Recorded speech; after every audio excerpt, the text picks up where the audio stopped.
कह रहा था कि एम्पेरिकल इंस्टीट्यूट में जैसे कि परंपरा है कि हर एक व्यक्ति जब शुरू से जुड़ता है तो उसके अंदर वो भाव पैदा होता है कि वो आखिरी तक जब सफल हो जाए तो वो हमसे मिलता भी जाए। और ऐसे ही एक और सफल व्यक्ति से आज हमको मौका मिल रहा है मिलने का। तो आप लोग मिलने के लिए एक्साइटेड हो क्या? इसलिए एक्साइटेड आपको होना चाहिए क्योंकि उस व्यक्ति की छवि में अपने आप को देखोगे तो एक दिन ज़रूर इसी बेसब्री से कोई आपको मिलने के लिए, आपको सुनने के लिए बैठा होगा। और इसी को हम कहते हैं एक सफलता की श्रृंखला। और इस श्रृंखला में आज हम जिससे मिलने वाले हैं उसके पास में बोलते हैं ना कि सरकारी नौकरी एक मिल जाए, अरे बाप रे, उसके पास में एक नहीं दो सरकारी नौकरियां हैं। समझ रहे हैं ना? जिसमें से एक सरकारी नौकरी वो कर रहा है और एक सरकारी नौकरी उसे मिलने वाली है। आप कहेंगे कि सर आप इतने श्योर कैसे हैं कि मिल जाएगी? भाई साहब, मध्य प्रदेश में आबकारी परीक्षा जो अभी हुई थी वर्तमान में, उसमें उसने मेरिट फर्स्ट हासिल की है। सबसे बड़ी बात तो ये है।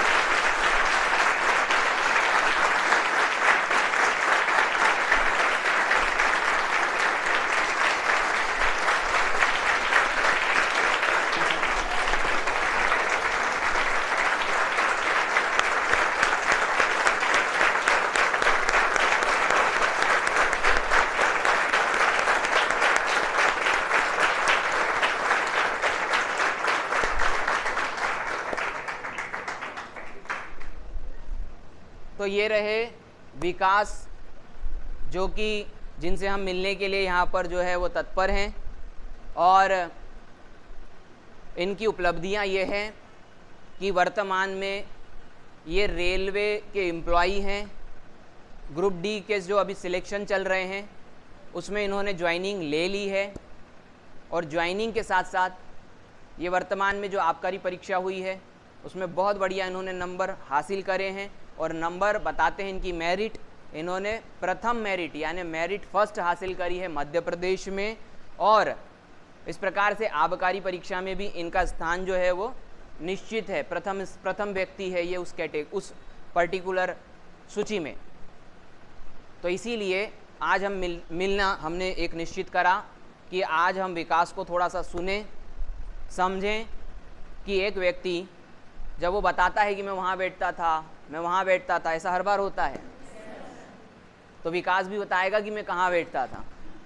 नंबर 2 कि मैं हमेशा कहता हूँ कि एक सरल व्यक्ति को सफलता जल्दी मिल जाती है और विकास बहुत सरल व्यक्ति है।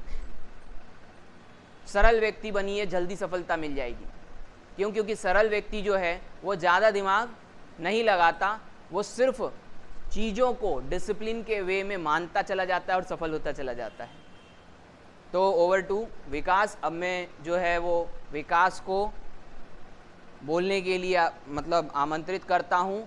और विकास, सबसे पहले मेरे कुछ बेसिक प्रश्न भी होंगे, तो सबसे पहले आप अपना बेसिक इंट्रोडक्शन दीजिएगा कि आपकी पढ़ाई कहाँ से हुई है और किन शिक्षकों के माध्यम से हुई है, और फिर आगे के हम चीज़ों को समझेंगे। तो सबसे पहले थोड़ा सा इनको बेसिक बता दो कि अभी आप फ़िलहाल के तौर पर कहाँ से बेसिक स्ट्रक्चर यानी कि आपने एजुकेशन का लिया। पहले तो थैंक यू सर, आपका बहुत बहुत, और आपका भी, आप सभी का बहुत बहुत धन्यवाद। सर मैं खमखेड़ा का रहने वाला हूँ, खरगोन ज़िले से। हाँ, और मेरी स्कूल थी माँ शारदा हाई स्कूल खमखेड़ा, जो कि गांव में ही है, और 10th तक मैंने वहीं से पढ़ाई की। फिर उसके बाद मैं डिप्लोमा करने के लिए गया था। डिप्लोमा सिविल से किया मैंने, पॉलिटेक्निक सनावत, वहाँ से मैंने डिप्लोमा किया। फिर उसके बाद मैंने बीटेक में एडमिशन ले लिया था और उसी के साथ में यहाँ कोचिंग में भी आ गया था। मतलब कोचिंग का ऐसा था कि जब मैं स्कूल में था तब तो मतलब कुछ सोचा नहीं था। वहाँ पे जो सर थे वो बोलते तुमको कोचिंग करने की क्या ज़रूरत है, स्कूल में जो थे कि हम तुमको पढ़ा रहे तो अलग से तुमको जाना नहीं चाहिए कहीं पे भी। मैथ से पढ़ाते थे सर। तो फिर तब से मतलब कोचिंग के लिए अलग ही एक माइंड में था कि यार अपने कोचिंग जाना नहीं है। जब मैंने 12th तक ये 11th के लिए एडमिशन लिया था तब मम्मी ने बोला था कि एडमिशन ले लिया, अब कोचिंग भी जाने लग जा।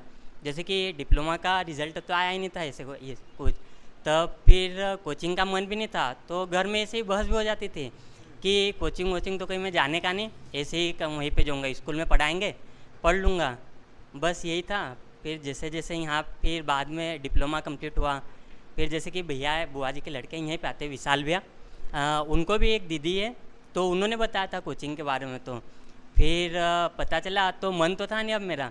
अब घर से भी बोले कि डिप्लोमा तूने कर लिया तो अब जा कहीं पे भी करो कुछ भी। तो अब जाना था, तो मैंने कहा यार अब कोचिंग तो जाना नहीं अपने को, पहले से ही माइंड में था। फिर आ गया था मैं यहाँ पे। फिर जैसे तैसे आया तो यहाँ पे वो 15 दिन के पहले क्लास चलती थी, तो उसमें बैठ गया अब मैं क्लास में। तो फिर लगा कि यार करते हैं थोड़े दिन, फिर बोल देंगे घर पे कुछ भी और चले जाएंगे यहाँ से कि कहीं पढ़ाते नहीं सही से। ऐसे सोच के आ गया। फिर जब माहौल देखा यहाँ का कि यार पहले वहाँ पे लिस्ट भी लगी रहते थे कि इतने बच्चों को भगा दिया, और भगाते भी थे। हम तो शुरुआत में ही आए थे और भगा दिया था हमको। वर्ष बताओ, वर्ष 2019 में आया था मैं डिप्लोमा के बाद। तो वहाँ पर एक मिनट, वहाँ हम एक विशेष लिस्ट लगाते थे, इस महीने 15 बच्चों को भगाया है। तो ये उस फसल को काट रहे हैं अब, जहाँ पर हम पहले लिस्ट लगाते थे कि इतने लोगों को भगा दिया है। तो इसीलिए कुछ लोगों का ऐसा मेरे पे आरोप भी रहता है कि सर आजकल उतने टफ नहीं रह गए, मतलब उतना कड़क नहीं करते काम।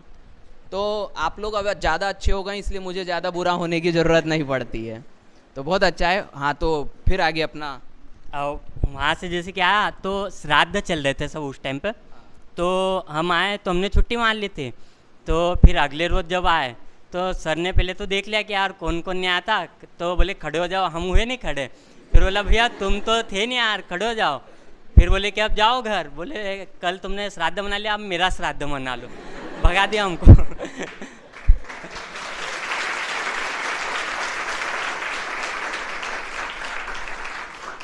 फिर जैसे हुआ, फिर मतलब स्कूल जैसा ही माहौल लग रहा था।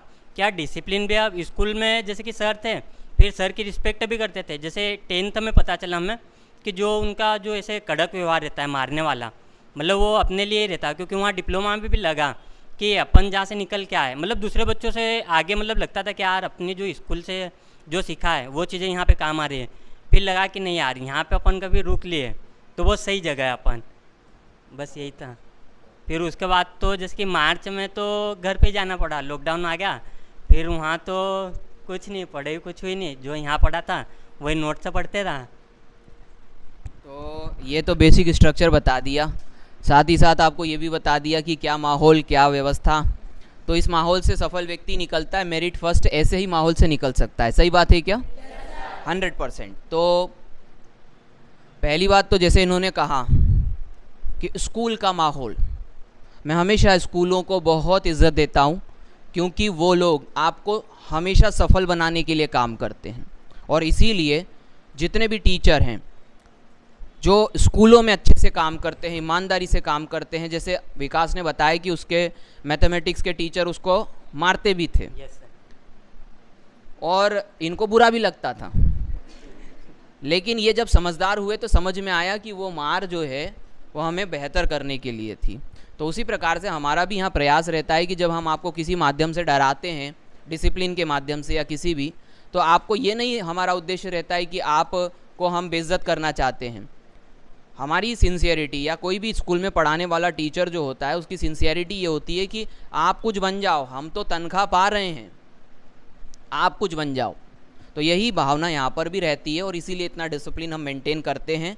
देखो आप लोग इतना अच्छे तरीके से एफर्ट लगाते हो, नीचे बहुत सारे बच्चे बैठते हैं, नीचे बैठ के पढ़ाई कर रहे हैं, जिन्होंने शायद कभी नीचे बैठ के पढ़ाई नहीं करी होगी वे लोग भी नीचे बैठ के पढ़ाई कर रहे हैं। सबसे पहले मैं हमेशा कहता हूँ किसी स्टूडेंट को सफल होना है तो सबसे पहले उसको स्टूडेंट बनना पड़ेगा, और स्टूडेंट बनने के लिए आपको सीखने की इज़्ज़त होनी चाहिए। और आज के ज़माने में सीखने की इज़्ज़त तभी आ सकती है जब आपको एक सीखने वाला माहौल मिले, जहाँ सिर्फ सीखने को महत्व दिया जाए, जहाँ ना टीचर इतना ब्रांडेड है, ना इम्पोर्टेंस रखता है, ना उस इंस्टीट्यूट का नाम इतना इम्पोर्टेंस रखता है।